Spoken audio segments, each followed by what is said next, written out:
And good evening. It's Mr. Dramby, and this is the first online lecture you guys have to watch. We are right now in Period 1, Chapter 1 of Peter Stearns. The first period of your 6 periods is called Technological and Environmental Transformation to 600 BCE. This video, the John Green we watch, the first 4 days of school, and of course your summer assignment, make up 5% of the total AP exam. With that being said, you are not going to be having an essay on your AP exam that deals with this first 5%. So right now we're trying to be able to learn enough that we could answer 3 multiple choice questions. The story of mankind really will pick up here with the Paleolithic age, meaning the Old Stone Age, when man used the most basic tool to survive, and that is unchiseled stones and slightly chiseled stones. The Old Stone Age it's really hard to date. You can go back hundreds of thousands of years. I even have seen millions of years, but let's just say it ends around 12,000 BCE. Remembering that BCE stands for Before Common Era. So you'll see in this picture I have the 3 early men. Australopithecus, also known as Lucy, found in Africa, Homo erectus, and Neanderthal man. What these 3 have in common is that during the Paleolithic age, they existed, they brought things to the earth, they moved around the earth, and some of them are direct links to our ancestors, Homo sapiens, or Homo sapiens sapiens. Homo sapiens will translate into consciously thinking human.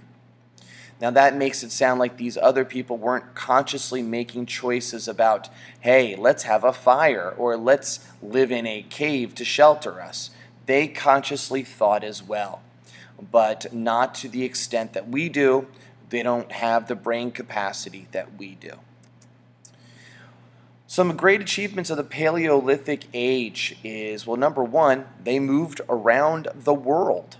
They started here in northeast Africa, and they will spread throughout Africa, into the Middle East, to Asia, and of course to Europe, and they will spread far to the east, getting them across a land bridge to the New World.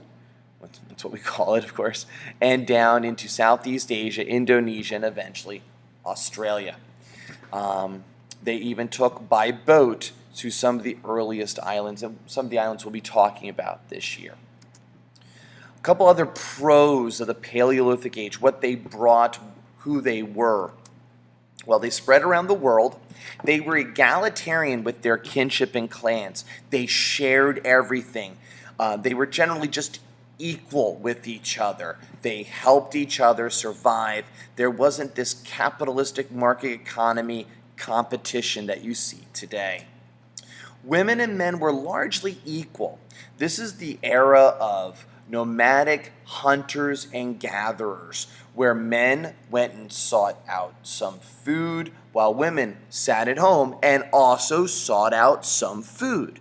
So what you will see is that they were both seeking out the necessities of eating and surviving. Thus, they were economically equal, thus gender equality. They did have rituals, especially at burial and death. They did bury their people with jewelry. They created graves that were well respected. They had language and symbols. They used fire and the use of animal skins. They made knives and axes. They made jewelry and other arts for entertainment. They had even had advanced hunting skills. They developed the bow and arrow. They disguised themselves as animals using the hides of animals They even did stampeding. That is where you surround a herd and then a few people charge in at that herd, causing the herd to run. And as they run, you stand up with your bow and arrow and kill, kill, kill. During this era, there was no concept of private property. They made chipstone and wooden weapons. They did a lot of things that were necessary for the next step in the story of human evolution. This is the LASCAUX caves in France.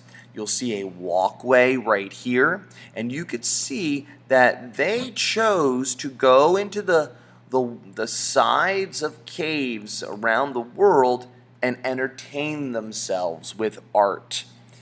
You could say this is a historiography. They're telling the story of what they did day in and day out. Understanding that sometimes because of weather, Mother Nature, they had to go into these caves for long periods of time. They didn't just sit there and stare at each other and grunt.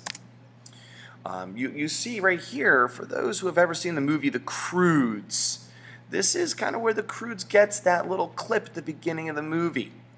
And you can see that even their paintings are very realistic. What they did day in and day out is they hunted. They needed to eat. You see bow and arrow, you see the human form, and you see nice, pretty deer about to get slaughtered.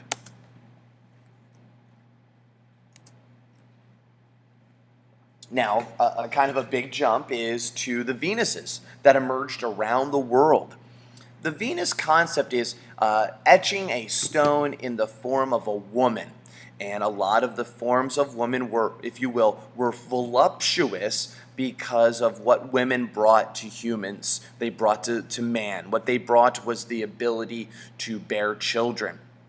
And it was a necessity, obviously, and it was something that was, worshipped and respected. And you could see that the woman forms were respected.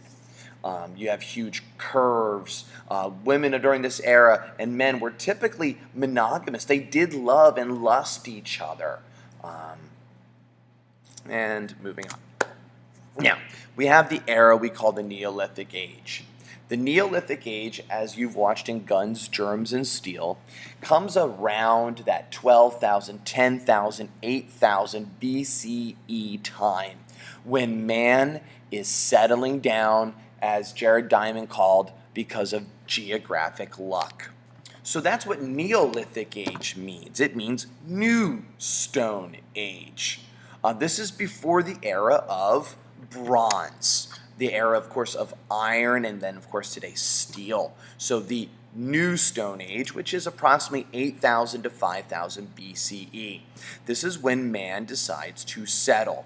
This is the era right before the era of the early civilizations, the ancient civilizations. It's because of the Neolithic Age we have the Bronze Age, and it's because of the Bronze Age you will literally see powerhouses emerge around the world, especially in China and in the Middle East. So the agrarian revolution we often refer to during this Neolithic Age is where man becomes sedentary. And you'll see that the Chavin lived here in the Andes. The Olmecs lived in Mesoamerica. Now, they lived a couple thousand years. These civilizations emerged a few thousand years before right here, the Middle East. Mesopotamia, Egypt. We're going to have Harappa and the Indus River Valley, and of course, the Shang China up here. Now, everywhere these early civilizations emerge after the Neolithic Age, you have foodstuffs such as maize, beans, yams, wheat, millet, soy, and of course rice down in Southeast Asia that allow, through geographic luck, man to eat and to store a surplus, and I'll get to that soon.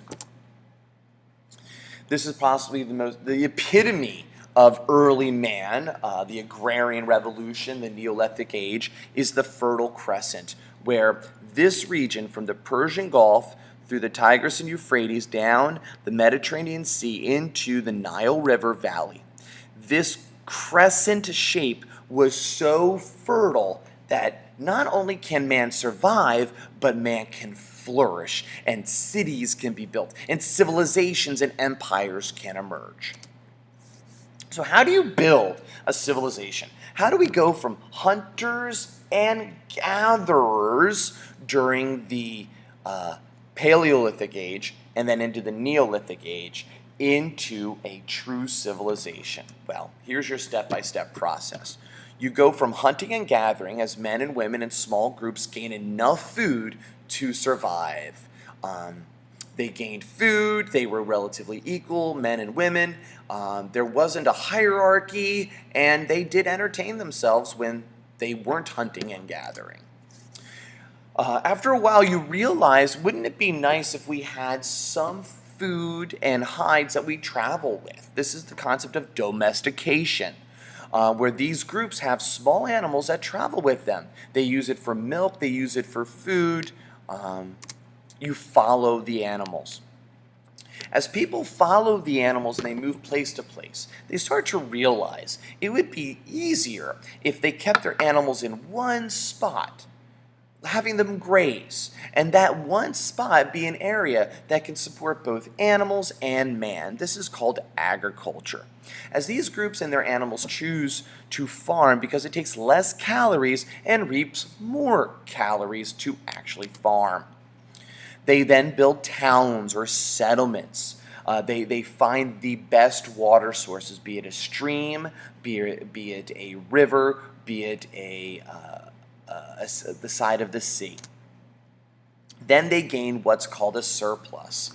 I taught you guys back in ninth grade the benefits of this concept of a surplus. It's when you have more than you need. Now, in the business cycle, the problem with the surplus is it devalues things. But in agriculture, before money is even a concept, more food means more time for some people to not farm. I'm speaking around the circle here.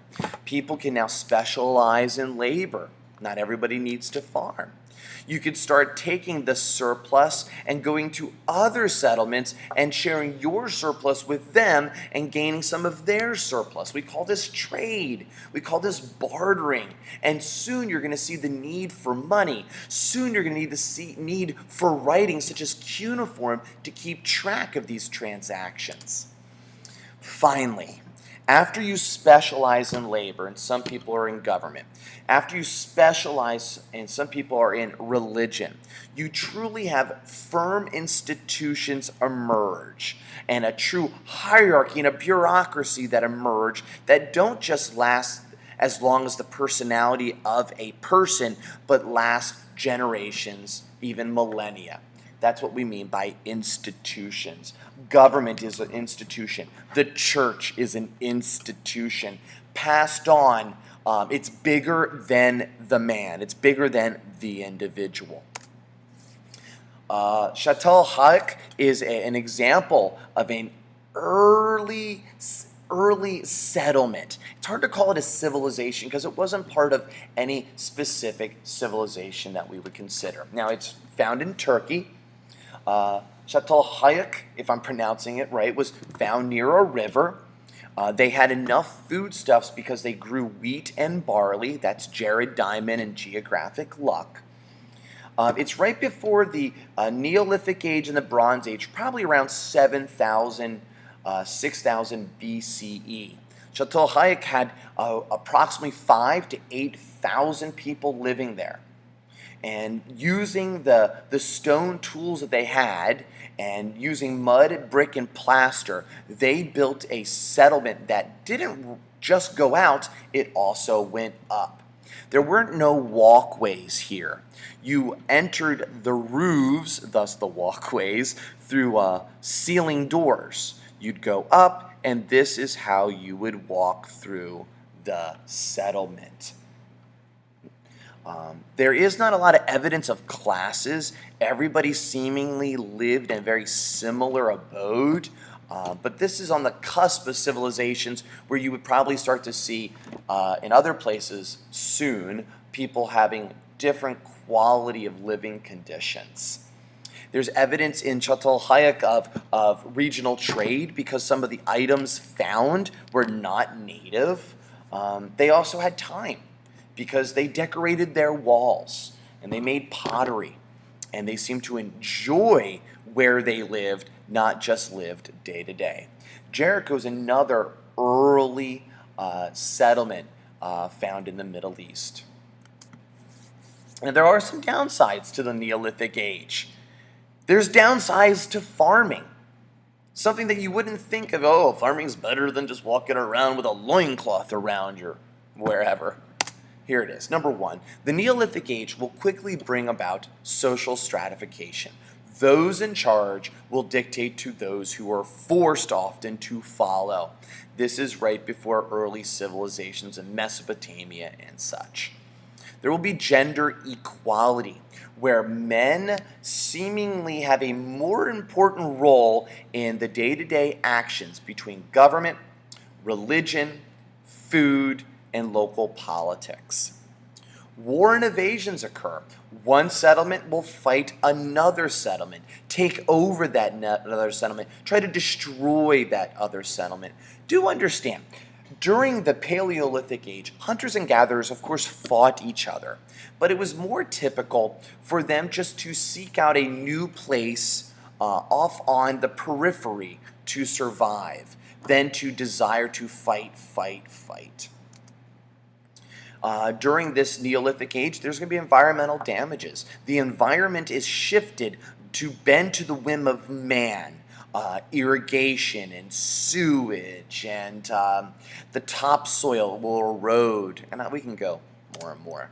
Slavery, as some people are conquered and taken over by other settlements to do some of the work and to be part of some of the fighting. Disease will increase, of course, at first. As man is now living with man, diseases will quickly spread. Instead of living in bands of 50 to 100, you're living in groups of 1,000, 5,000. Population will increase, and that's a challenge. It's a burden. As population increases, how will you feed each other? Will you have to go to war with others? Will you have to damage the environment more? Will you have to find slaves to do the work so population can increase? And of course, urbanization will come at the end. Now, urbanization has a lot of the negatives here, like social stratification, environmental degradation. I know that a lot of us don't think of living in an urban area as a bad thing, but it just leads to disease and such.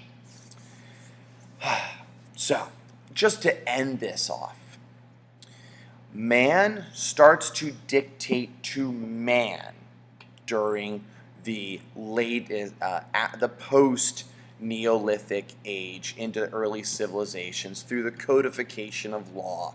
Instead of ruling by decree, man rules by the rule of law. This is a great thing. This is a wonderful thing. And I think I'm pretty dismissive of this slide. But it does give you a heads up on where we're headed. We have Sumer, 2000 BC, Mesopotamia, creating them. You see Babylonia, of course, Hammurabi's Code we'll talk about on Thursday. You will see the Torah. The Torah, as much as we want to simplify and say the Torah is a religious structure, we also want to look at the Torah as the structure for the people of Judea on how to live, how to obey man and God's laws. The earliest codifications were lex talionis, this concept of law of retaliation, an eye for an eye. You lie, so you get your tongue cut off. You steal, so you get your hand cut off. Lex talionis, the law of retaliation. A lot of what you see above here deals not just between the relationship between man and man. It governs that relationship, but it's often dictated by something above. So a lot of these early codifications were like God speaking to a man and telling him to pass upon other men these beliefs. Now, just back up here.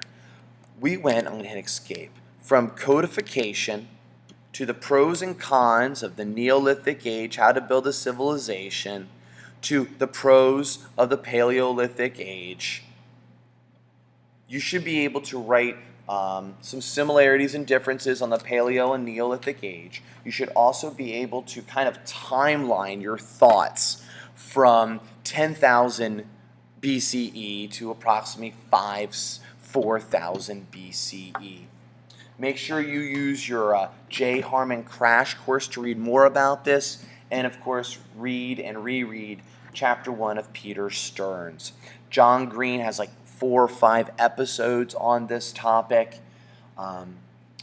We love early civilizations. We love this topic, guns, germs, and steel, but being that it's only 5% of your AP exam, we're going to blow through this within a week. All right? Time to post this online. I'll talk to you all later.